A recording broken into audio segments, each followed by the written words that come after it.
다니엘 10장 1절에서 9절입니다. 바사왕 고레스 제3년에 한 일이 벨드사살이라 이름한 다니엘에게 나타났는데 그 일이 참되니 곧 큰 전쟁에 관한 것이라. 다니엘이 그 일을 분명히 알았고 그 환상을 깨달으니라. 그때 나 다니엘이 세 일의 동안을 슬퍼하며 세 일에가 자기까지 좋은 떡을 먹지 아니하며 고기와 포도주를 입에 대지 아니하며 또 기름을 바르지 아니하니라. 첫째 달 24일에 내가 히데겔이라는 큰 강가에 있었는데 그때 내가 눈을 들어 바라본즉 한 사람이 세마포옷을 입었는데 허리에는 우바스 순금 띠를 띠었더라. 또 그 몸은 황옥 같고 그의 얼굴은 번갯빛 같고 그의 눈은 횃불 같고 그의 팔과 발은 빛난 녹과 같고 그의 말소리는 무리의 소리와 같더라. 이 환상을 나 다니엘이 홀로 보았고 나와 함께한 사람들은 이 환상은 보지 못하였어도 그들이 크게 떨며 도망하여 숨었느니라. 그러므로 나만 홀로 있어서 이 큰 환상을 볼 때 내 몸에 힘이 빠졌고 나의 아름다운 빛이 변하여 썩은 듯하였고 나의 힘이 다 없어졌으나 내가 그의 음성을 들었는데 그의 음성을 들을 때 내가 얼굴을 땅에 대고 깊이 잠들었느니라. 아멘. 이제 10장부터 12장까지 마지막 다니엘서의 환상이 이어지는데요. 그 전 9장에 보았던 환상 2년 후입니다. 9장에 보면 첫 해라고 이 다리오를 고레스로 본다면 그렇습니다. 이제는 2년 후 제3년에 있었습니다. 이때면 고레스 원년에 이제 고레스 칙령이 내려져요. 고레스가 바사 제국의 건국자, 페르시아의 건국자인데 바벨론을 정복하고 바벨론 때 포로로 끌려왔던 피정복 국가 백성들을 자신의 나라로 돌아가도록, 이게 고레스 칙령입니다. 그래서 이스라엘 백성들도 이제 예루살렘을 향해서 첫 번째 귀환 예루살렘으로 돌아옵니다. 5만 명이 조금 안 되는 49,500명 정도, 이 정도 숫자가 예루살렘으로 돌아와서 이것이 이제 1차 포로 귀환입니다. 스룹바벨을 총독으로 해서 스룹바벨 성전을 짓는, 솔로몬 성전 제1성전이 무너진 그 자리에 스룹바벨 성전 제2성전을 재건하는 사람들이 1차 포로 귀환한 이 사람들입니다. 그리고 나서 이제 2차 포로 귀환은 에스라가 데리고 돌아와서 말씀 사역을 하고 3차 포로 귀환은 느헤미야가 데리고 와서 성벽을 쌓지요. 그래서 3번에 걸쳐서 바벨론에 끌려갈 때도 3번에 걸쳐서 끌려갔고요. 바벨론에서 이제 돌아올 때도 3번에 걸쳐서 귀환하는데요. 이때는 이제 첫 번째 포로 귀환 직후입니다. 다니엘의 나이는 80이 훨씬 넘었죠. 아마 다니엘이 조금만 더 젊었더라도 예루살렘으로 돌아오려고 하지 않았을까요? 근데 너무 연로해서이기도 하고 또 예루살렘에 돌아가는 것보다는 바사 제국에 남아서 자기 역할을 하는 것이 더 중요하다고 판단을 내렸던 것 같습니다. 얼마나 돌아오고 싶었겠어요. 그걸 위해서 평생 기도했는데 하나님께서 은총 베푸셔서 70년 만에 이제 말씀하신 대로, 하나님의 말씀은 참 틀림이 없죠. 예레미야를 통해서 이런 일이 어떻게 있겠어요. 강대국이 포로를 끌고 왔어요. 나라 망했어요. 군사적으로, 경제적으로, 외교적으로 아무 가능성이 없어요. 그런데 고레스라는 사람은 정말 독특하게도 돌아가서 너희 성전 짓고 너희 나라에서 살아라, 이런 은총을 베푸는 정말 하나님께서 사용하시는 그러한 이방 왕이죠. 그런 고레스 칙령에 의해서 다시 꿈에도 그리던 예루살렘에 돌아와서 성전을 재건하게 되는 그러한 일들이 있을 때 다니엘이 뭐 했는가? 오늘 본문처럼 기도를 합니다. 1절 보시면 벨드사살이라 이름한, 벨드사살이라는 이름이 거의 안 나왔거든요. 5장에 한 번 나오고 여기 처음 나오고 거의 그냥 다니엘이라고 나오는데, 벨드사살은 바벨론식 이름이잖아요. 느부갓네살 왕이 다니엘에게 바벨론식의 이름을 지어주었던, 이 말은 뭐예요? 너는 이제부터는 바벨론 사람으로 살아, 벨드사살로 살아 하고 아이가 새로 태어난 것 그때 이름을 지어주듯이 너는 새로운 삶을 살라고 이름 지어주는 거거든요. 그러니까 아마도 여기 벨드사살이라는 이름이 오랜만에 나오는 것은 다니엘이 그렇게 이방 땅에 남아서 살고 있는 이방인의 땅에 남아 있었다라는 것을 이야기하려고 한 것 같은데, 어쨌든 벨드사살이라 이름한 다니엘에게 나타났는데 참되니, 근데 이제 큰 전쟁에 관한 것입니다. 12장까지 전개되는 미래에 대한 예언인데요. 하나님께서 다니엘을 통해서 포로민 이스라엘 백성들에게 미래에 대해서 말씀해 주시는 것은 어떤 역사의 희망을 가지고 하나님의 약속의 말씀을 붙들고 살도록 격려하는 거거든요. 믿음으로 살아라. 눈에 보이는, 육신의 눈에 보이는 현실 속에서 판단 내리면서 인생의 선택을 하며 살지 말고 하나님의 말씀, 역사의 주인은 하나님이시고 하나님께서 너희 개인과 공동체의 미래와 온 우주 역사의 미래를 주관하시는 역사의 주인이시니까 그 하나님의 말씀을 근거해서 선택하며 인생을 살아가도록 권면하려는 것이죠. 그래서 앞에서 나왔던 말씀들과 반복되는 이야기들이 있는데 좀 더 구체적이고 영적 전쟁에 대해서 또 이야기하면서 미래에 대한 예언의 말씀들을 줍니다. 이걸 통해서 이스라엘 백성들에게 그들의 미래가 이러하니 하나님의 말씀을 의지하여 살아가도록, 역사의 희망이 보이지 않고 정말 절망적인 상황에서도 포기하지 말고 하나님의 말씀을 붙잡고 끝까지 믿음으로 살아가도록 권면하려고 미래에 대한 말씀을 주는데, 그 말씀은 큰 전쟁과 연관되어 있습니다. 2절입니다. 다니엘이 3주 동안, 세일에 동안 슬퍼하며, 세일에가 차기까지 부분 금식을 합니다. 좋은 떡을 먹지 않고 고기와 포도주를 입에 대지 않고 기름을 바르지 않고. 고대 근동 지역은 건조하기 때문에 피부가 굉장히 힘들어요. 그래서 기름을 바르거든요. 지금으로 하면 로션 발랐다고 생각하시면 돼요. 굉장히 건조한 때 기름을 바르지 않으면 굉장히 힘겹게 살아야 되는데, 그만큼 21일 동안, 세일에 동안 다니엘이, 그래서 3주 동안 요즘 세일의 기도회 우리나라에서 많이 하죠. 여기서 나온 세일회일 거예요, 분명히. 근데 그렇게 하려면 정말 다니엘처럼 기도해야 돼요. 집중해서 기도하려고 좋은 것들을 금하고 금식해가면서 하나님 앞에서 기도에 집중하는데, 시작한 때가 첫째 달 24일이니까 첫째 달 3일에 시작했겠죠. 21일간 해서 24일에 이 일이 있었으니까요. 그럼 첫째 달 14일부터 7일 동안이 6월절이잖아요. 네, 니산월인데요. 이 첫째 달에 출애굽 사건이 있었고, 출애굽 사건이 있었던 첫째 달 14일부터 21일까지 6월절이면 우리나라로 하면 8.15 해방이에요. 애굽의 노예됨으로부터 해방된 날이 6월절이잖아요. 10번째 장남이 죽으면서 죽음의 사자가 6월 넘어가는 패스오버 하면서 그들은 살아나고 출애굽하게 되었죠.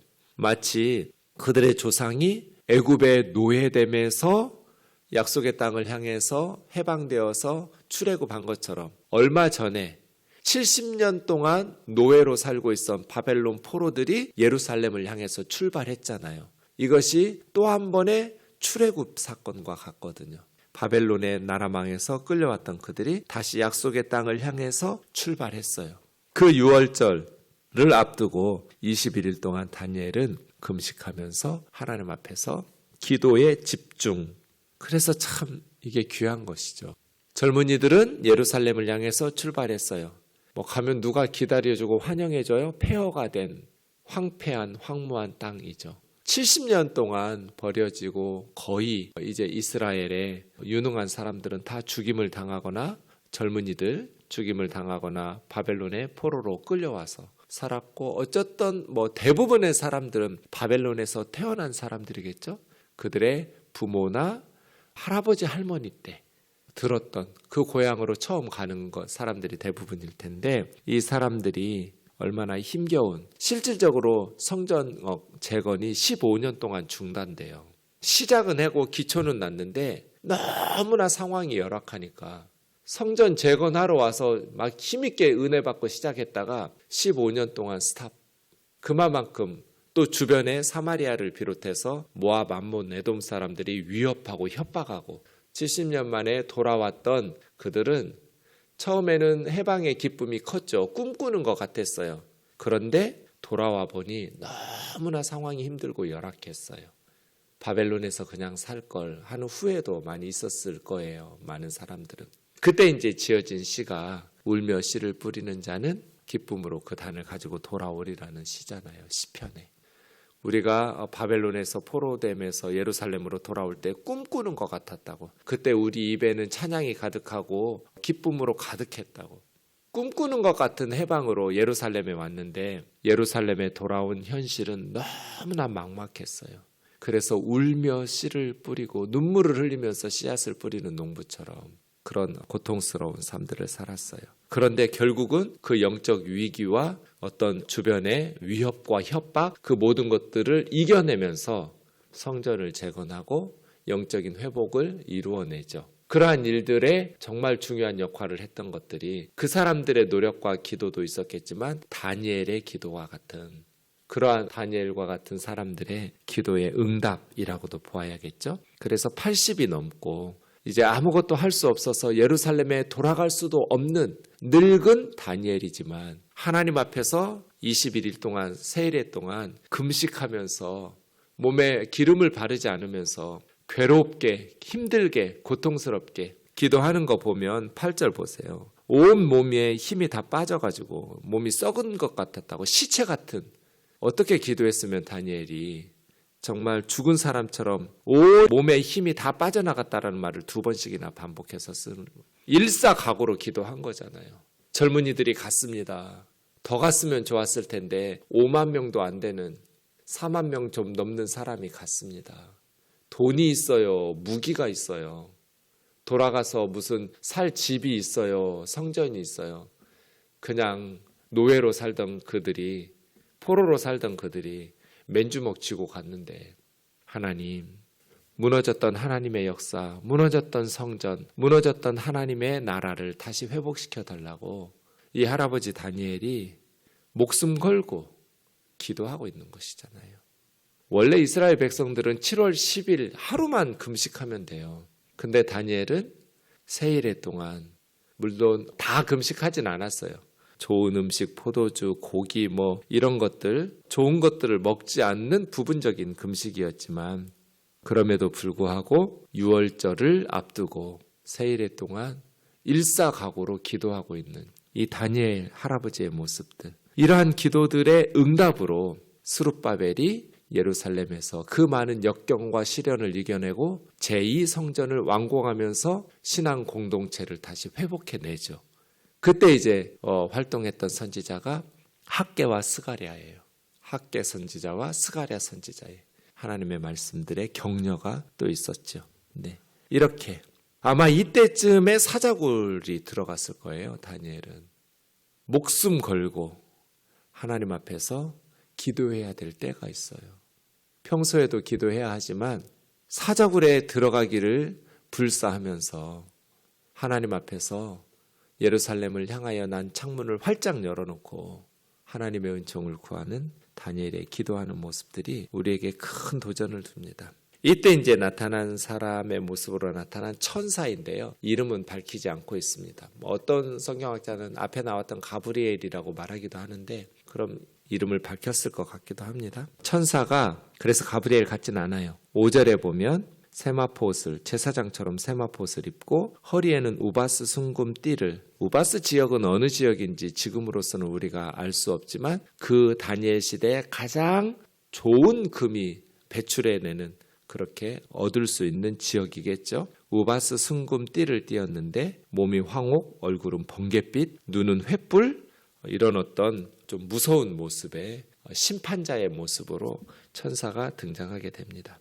7절에 보면 이 환상은 다니엘이 함께 갔던 사람들이 곁에 있었던 사람들이 있었는데 그 사람들은 그 천사의 모습을 보고 두려워서 다 도망갔고 다니엘 혼자만 끝까지 그 환상을 보고 듣고 이게 꼭 그 다메섹 도상의 사도 바울 같죠? 예, 다메섹에 예수 믿는 사람들을 잡아서 가두려고 군인들과 함께 가고 있었는데 정오에 대낮에 더 밝은 빛이 비치면서 함께 갔던 병사들은 두려워서 달아났고 사도 바울만 하늘의 음성을 듣죠. 샤울 샤울 마 라데핀니 너 어찌해서 나를 박해하느냐 하는 부활의 주님을 만났던 사도 바울처럼 다니엘이 함께 있었던 사람들이 두려워서 다 도망가고 다니엘 홀로 이 환상을 12장까지 보게 되었습니다. 이 보았던 때가 4절에 보면 히데겔인데 이게 이제 티그리스 강이거든요. 이라크 땅에 바벨론이라는 도시에 살고 있던 유프라테스 강 유역의 다니엘이 티그리스까지 이렇게 티그리스 강으로 옮겨서 왜 갔는지는 모르겠지만 어쨌든 거기서 환상을 보게 됩니다. 그때 8절에 있는 것처럼 내 몸에 힘이 빠졌고 아름다운 빛이 변하여 썩은 듯 하였고 나의 힘이 다 없어졌으나 힘이 빠졌다 힘이 없어졌다 이렇게 2번 반복하면서 죽은 사람처럼 온몸에 힘이 빠져나가고 그렇게 음성을 들을 때 얼굴을 땅에 들고 깊이 잠들었었다. 완전히 기진맥진하면서 쓰러져 있는 그런 이제 천사가 쓰다듬으면서 일으켜 세워서 하나님의 말씀을 주는데 놀라운 말씀을 줍니다. 그 내용은 내일 함께 살펴보겠습니다. 기도하겠습니다. 하나님 아버지, 여호수아의 군대가 아말렉과 싸울 때 모세와 아론과 훌이 기도함으로 그 전쟁의 승패가 기도에서 결정났던 것처럼 젊은이들이 예루살렘을 향해서 고레스 칙령에 의하여 떠난 직후 다니엘은 바벨론에 남아서 하나님 앞에 뜻을 정하여 세일의 동안 금식하며 기도를 시작합니다. 자신들의 세상적인 성공과 욕망을 위해서가 아니라 무너진 하나님의 성전과 하나님의 나라와 하나님의 역사를 다시 회복시키러 간 젊은이들을 영적인 후원하기 위해서 하나님 나라를 위해서 결심하고 기도하면서 자신의 소임을 다하고 있습니다. 존귀하신 하나님 아버지, 하나님께서 복음을 전하러 나간 우리 선교사들과 남아있는 보내는 선교사인 우리들이 다니엘처럼 기도함으로써 땅끝까지 복음이 전파되게 하여 주옵소서.